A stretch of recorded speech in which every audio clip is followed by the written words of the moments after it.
সকালের জলখাবারে বলতে পারো আজকে একটু ম্যাগি দিয়ে চাউমিন করেছিলাম, সেটাও আবার ডিম দিয়ে।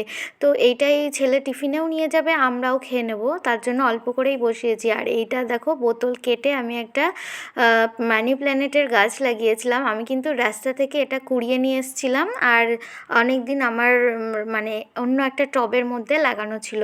আর আজকে আমি এটা কেটে এর মধ্যে বসিয়েছি, ওটাই আমি তোমাদেরকে বলছিলাম। আর এই দেখো, লেবুগুলো কিন্তু এখন আর পোকায় কাটছে না, মানে কাঠপিঁপড়ে আর ধরছে না। জানো তো, বৃষ্টি হচ্ছে তো, তার জন্য এখন কাঠপিঁপড়েটা গাছ থেকে তো চলে গেছে। আর তোমাদের কথা মতো আমি ওষুধও দিয়েছিলাম। আর এই দেখো, তারপরেই কিন্তু আমি মাংস এনেছিল, সেটাই রান্না করছি। আর তোমরা কি আমার রান্নাঘরে কিছু একটা খেয়াল করছো? হ্যাঁ হ্যাঁ, আমি ঠিকই বলেছি, তোমরা যেটা খেয়াল করছো আমি ওটার কথাই বলছি। যে ওটার মধ্যেই আমি প্রথমে এই গাছ ম্যানি প্ল্যানেটের আগাগুলো এনে কাটিং করে বসিয়েছিলাম বারান্দাতে। তারপরে যখন নাকি অনেক হয়ে গেছে, তখন আমি দুভাগে ভাগ করে নিলাম, একটু রেখেছি বারান্দায় আর একটু রেখেছি আমার রান্নাঘরে। রান্নার ভিডিও করার সময় খুব ভালো লাগে। আমি দেখেছি অন্যান্য ভিডিওতে যে এরকম মানি প্ল্যানেটের গাছ থাকে, তাই আমিও করে নিলাম। ভিডিও দেখার একটা উপকারিতাও বলতে পারো।